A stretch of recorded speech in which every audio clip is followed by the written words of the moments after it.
Hello, BSmart viewers. Welcome back to another engaging episode of Manager's Mantra, where we connect with industry leaders who are shaping the future of business management. Today, we are excited to have Amitesh Rao, CEO South Asia, Leo Publicis Health and Publicis Business.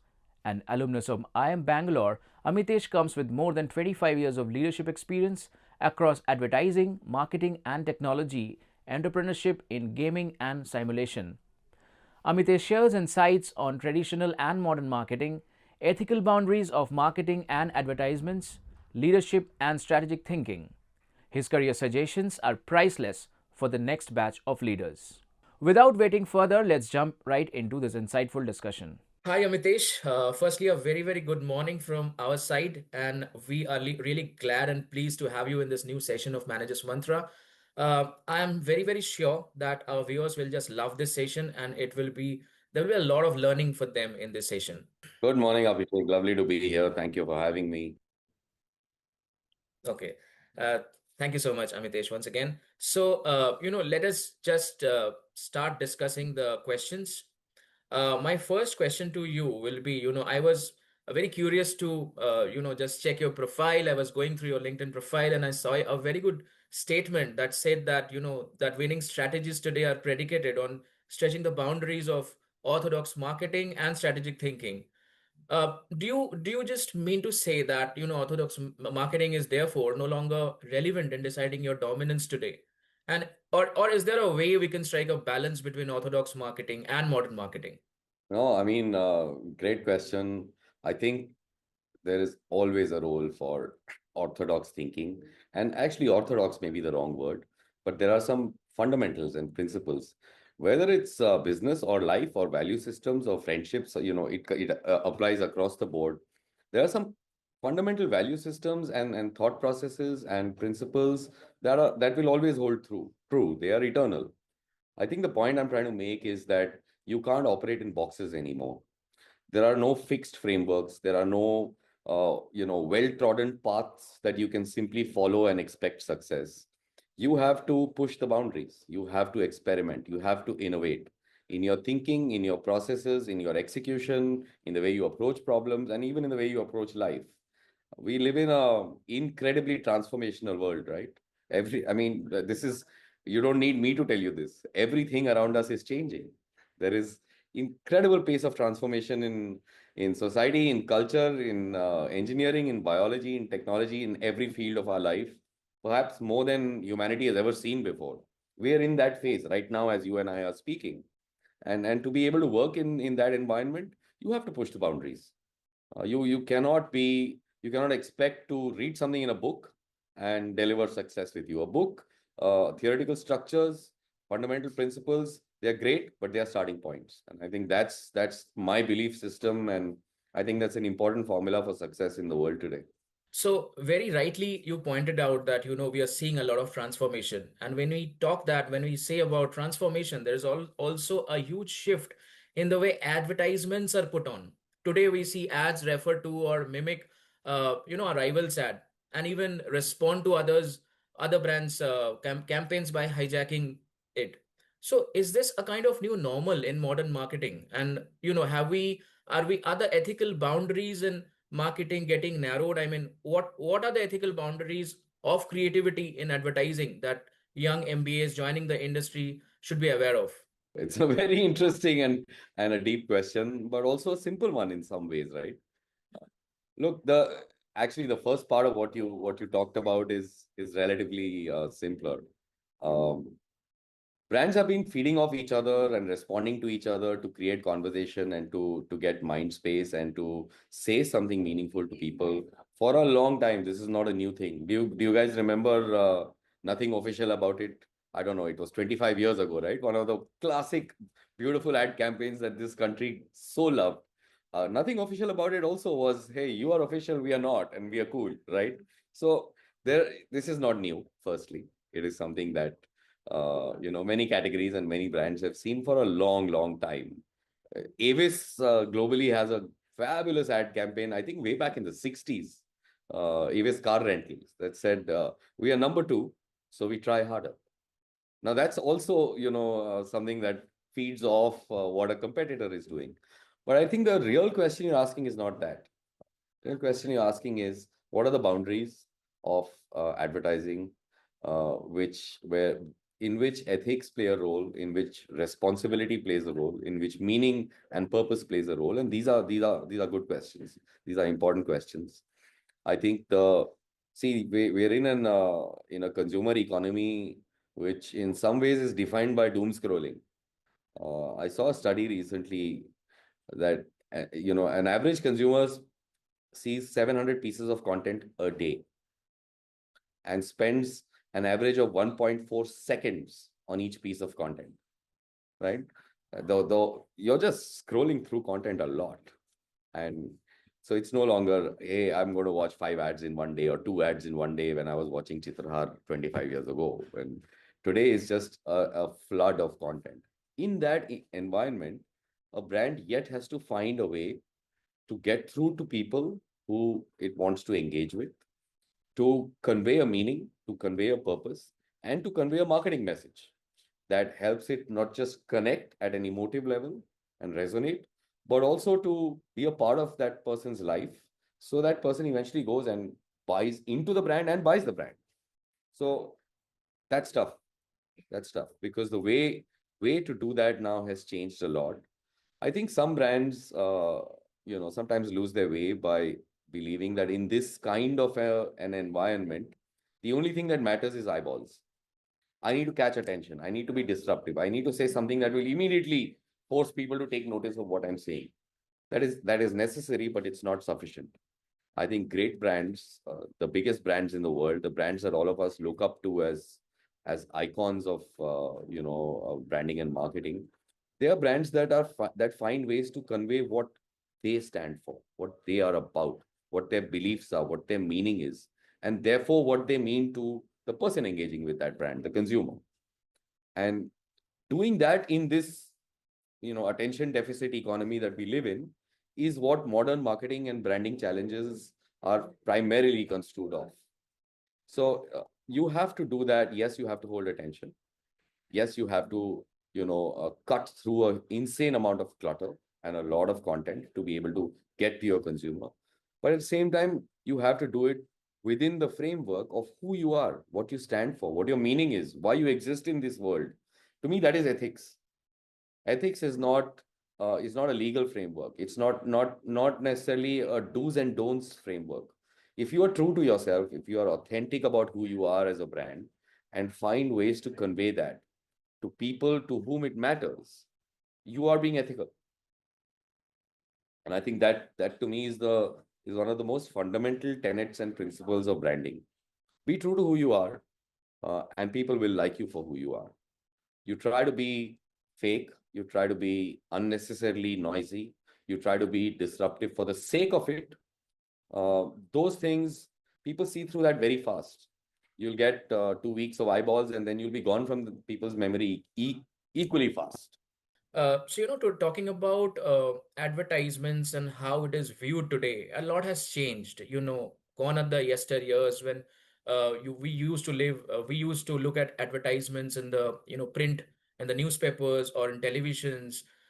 So television is a day of past probably. Now, when my father looks at an ad in a television, I would be looking at some other ads through YouTube or my mobile or my laptop or through my tablet. Probably the younger generation, they will look at ads in different ways through different media. So there is a generational gap, and until and unless your product is it is targeted at a particular segment or a particular group of audience, you have to grab the attention of all generations. Say for example a Dettol or a Savlon today, you don't have any target audience. It's a mass product. So how do you address these generational gaps in your customers while designing marketing campaigns or those advertising campaigns? Fundamentally, what are the most powerful brands that people love? They are brands that tell fantastic stories. Branding is storytelling. Brands are myths. Much like religion is a myth, and even currency is a myth, and nations are a myth.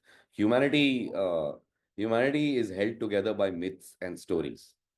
Our cultural fabric, our societies, our politics. We're all held together by stories.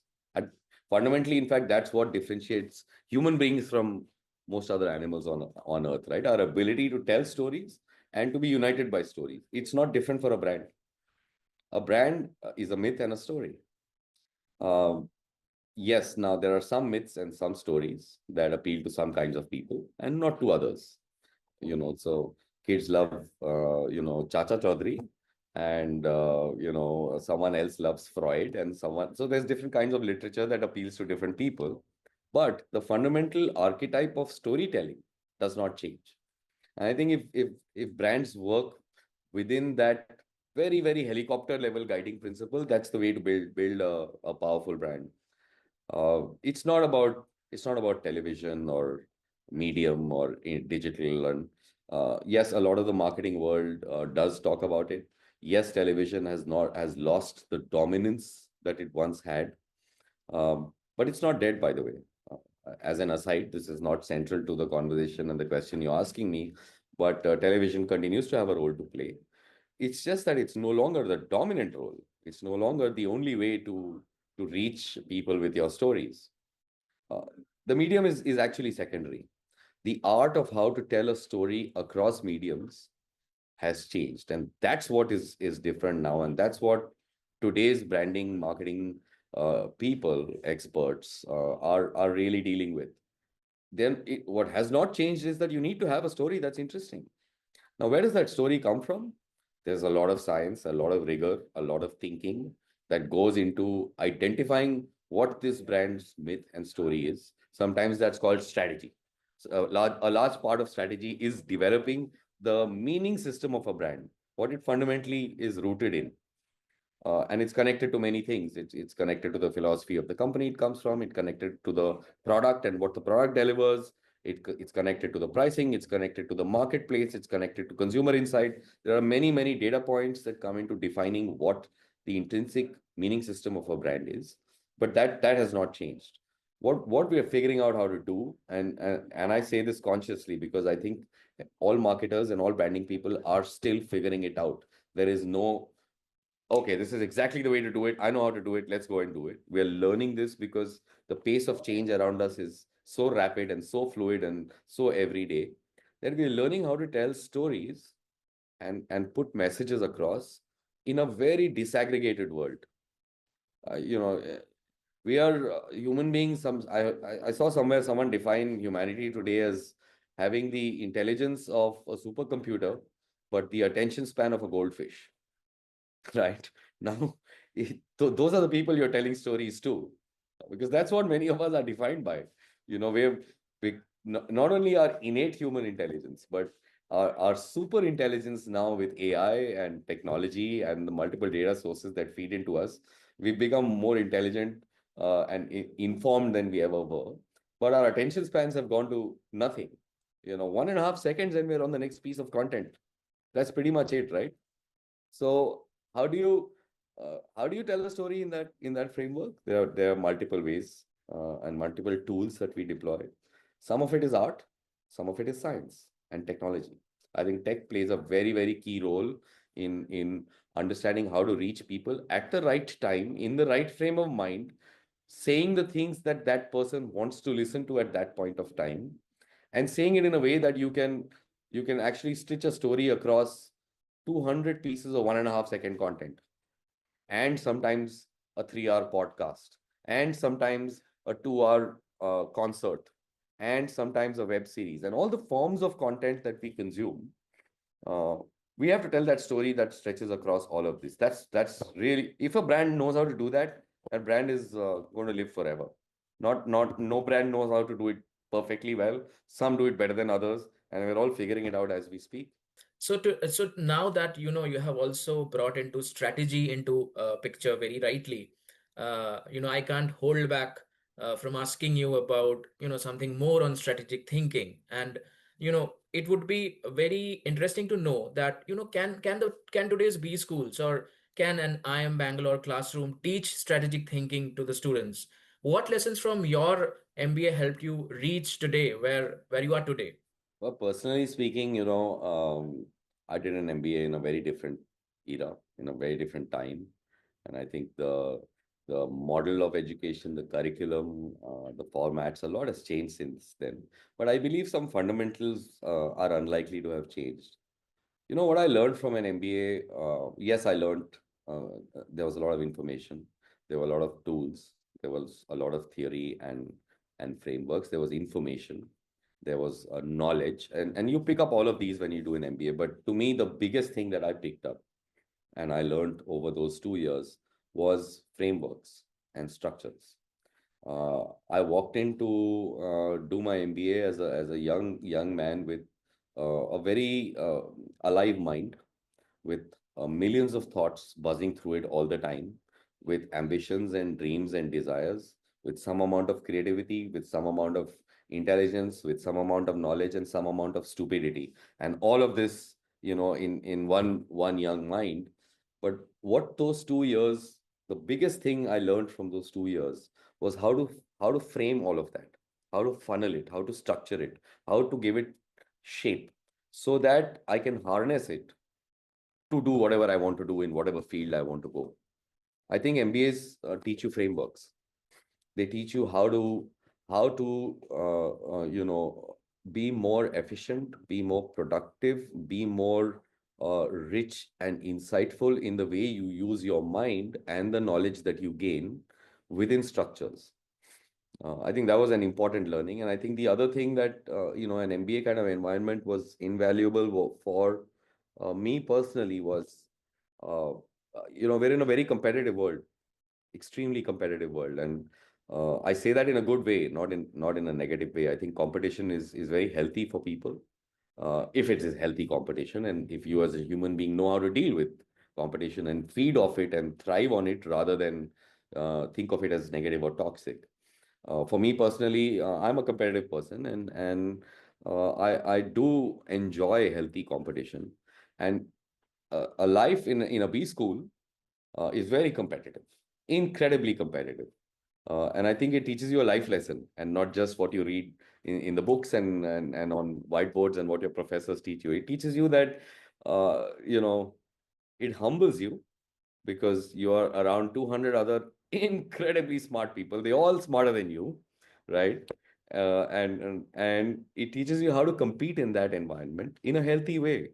You make friends with all those people. I mean, all those guys are my lifelong friends, right? But you compete with them too, and that's a life lesson. I think MBAs teach you a lot more than business administration. Very well said, Amitesh. I mean, with that answer, I was actually taken back to my MBA days. So yeah, obviously, it teaches you more than the curriculum and all of that.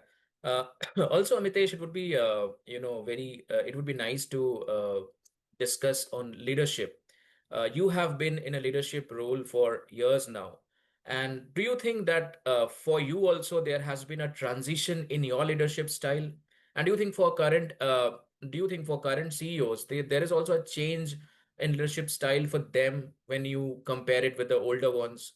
And now we are having the Gen Z who are getting groomed in these colleges. So, what changes are you expecting to see in the Gen Z, and what is your piece of advice to them? I don't think leadership is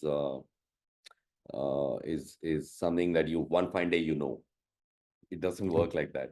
You learn it every day, every single day, and you adapt and you evolve, and you develop your own personal leadership style, which is unique to you and the environment you are in.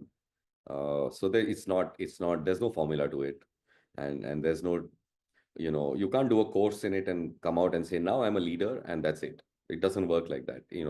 You continue. If you're not growing in your leadership skills and styles, you don't deserve to be a leader. A leader is also a follower. A leader is a learner.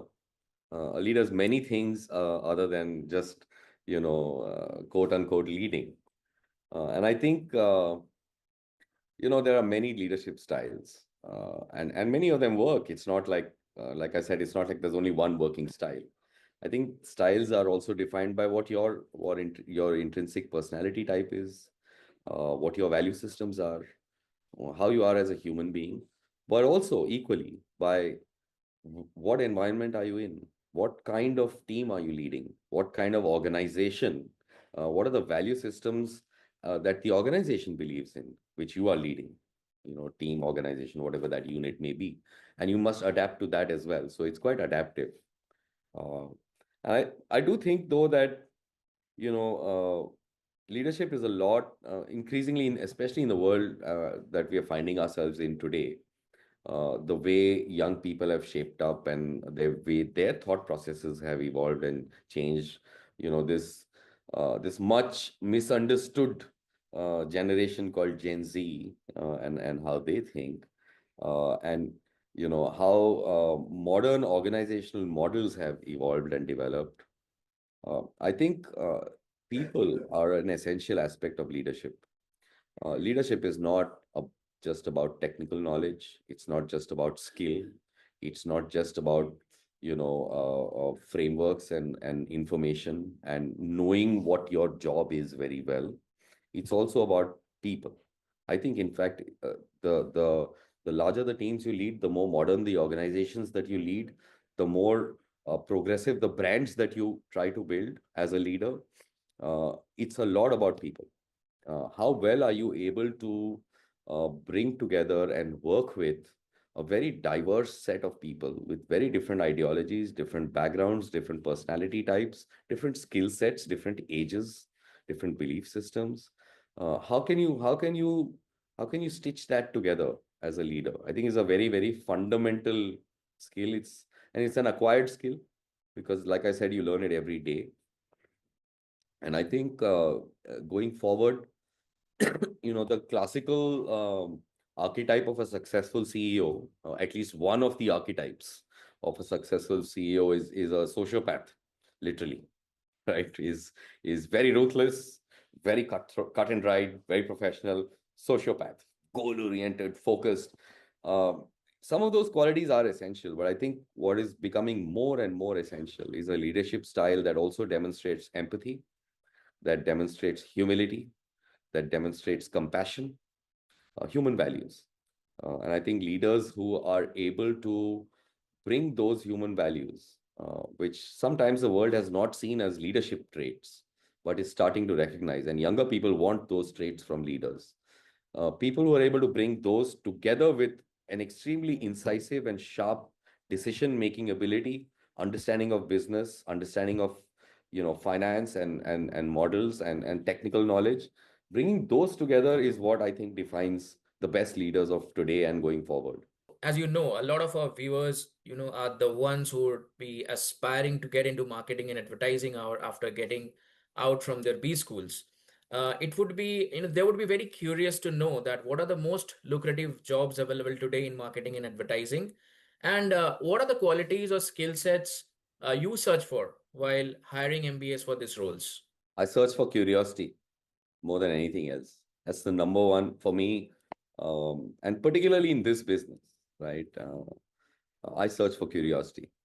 I think people who are naturally inquisitive about themselves and the world around them, about people around them, about events and happenings and trends and technologies, and who have an intrinsic need to learn something new, work with something new, experiment with something new. Uh, those people are very valuable. And I say this, you're asking me specific to marketing and advertising, but I believe this is a quality that is essential for any young person moving into their professional career. You have to always be like curious, and employers look for that. I think it's also there are several other qualities, of course, that one tries to look for. But apart from curiosity, I think I'll say something which I believe is a very, very important quality in today's world. I look for people who know how to deal with failure. There are a lot of us who know how to deal with success. And success is like a drug. The more success you get, the more you want. And it's also like a habit. The more you get, the easier it is to get more. And success is an archetype that the world understands. I think failure is not easily understood. And I think young people who, through their early formative years, whether as children in their families or as students in university or as B school students or whatever stage it may be, who understand that in this world you are going to encounter failure. That's not a question. The question is how you're going to respond to it. What do you learn from it? People who understand that are very, very important people for me. I love them. And I don't just mean people who can take failure on the chin. That also is not unusual. But people who can embrace failure as a learning system, as a model to get something from. So the next time they're doing something, they've learned from it. They've not just moved past it, but they've learned from it. I tell people, a lot of young people, that please fail. I don't have a problem if you fail. I'm not expecting you to succeed every time. Go ahead and fail. I have only two conditions. Only two. Fail doing something big. Don't fail doing some small stuff. Try something so insanely big, so crazily ambitious, so interesting and inspirational that failure is cool. Fail at that. And the second thing I say is fail fast. Go ahead and fail, but do it really quickly, get out of it really quickly, and get to the next thing. Don't slow down. Don't let it slow you down. These two qualities in today's world are important. Have the biggest dreams and ambitions and desires and hopes and go for them and fail, not a problem. And do it really, really fast, not a problem. Don't fail, doing nothing, sitting back, expecting something to happen. Uh, you know, don't don't fail like that. That failure is not acceptable to me. So I think curiosity, ability to understand why failure is important, these are two softer qualities that I look for.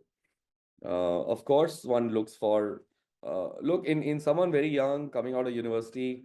I'm not expecting them to know strategy or creativity or I do want awareness of what they have learned in B school, for example. I'm just using B school as an example here. I do look for awareness of what's happening in the world that they are trying to get into. If it's the world of branding and advertising, then what's happening in this world. But I don't expect expertise from them. I don't expect practitioner knowledge from them. They learn that. That's not a problem. Um, so technical skills and technical knowledge are great to have. They'll always count. Great grades and scores will always count, but they'll always come second to the how your mind works, to curiosity. Wow, that was so practical. I mean, we often, I think, for me, we are often very much result oriented, and that is why maybe we are scared of failing. We are very, very scared of failing. We are inspired when we are successful. Our victories, they inspire us. But now with your answer, with that answer, probably students will get inspired when they fail. There will be some food for thought. So that, thank you so much, Amitesh. This would be really a great learning for all of our viewers. And again, it was lovely having you in this session, and we would love to stay in touch with you, and again have you in other sessions of BSmart Business Standard. Thank you so much. Thank you very much, Abhishek. Great conversation. All the best to all the young folks out there who are heading out into this brave new world. Like I said, be fearless, be curious, go out there and do your stuff. Enjoy your life, and things will come to you on their own. It is okay to fail, but come out of the failure fast and learn from it. We knew success inspires many, but his words on failure will now inspire many to at least dream big. That's a wrap on the episode of Manager's Mantra. Thank you, Amitesh, for sharing your insights on strategy, leadership, and marketing and advertising. Be Smart viewers, we hope you found this conversation helpful. Share your thoughts with us at bsmart.edit@bsml.in. Follow us on LinkedIn and Instagram for more such insightful and inspiring content. Until next time, keep learning, keep growing.